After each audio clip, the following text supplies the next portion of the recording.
Muratbek Udayqulov işxanani жаңадан işlete başlaganıma 3 yıl oldu. 3-4 yıl oldu. Bunu kuruganda aябай чоң сум акча керек болуп калып, банктардан акча алганга барганыбызда залог жетишпегени байланыштуу бизди өкмөттүн алдындагы кепилдик фондко кайрылганбыз. Кепилдик фонду аркылуу жакшы жардамдарды алып, Кудайга шүгүр азыр иштеп атабыз.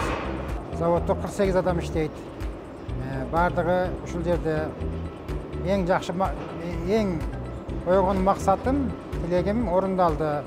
Себеби булар ушул иштеген жамаат, ушул иштеген балдар Россияга, Казакстанга миграцияга кетпей, ушул жерден өздөрүнүн үй бүлөсү менен чогуу ушул жерде өздөрүнүн жарашыктуу айлыктарын алып, Кыргызстанда иштеп жашашат.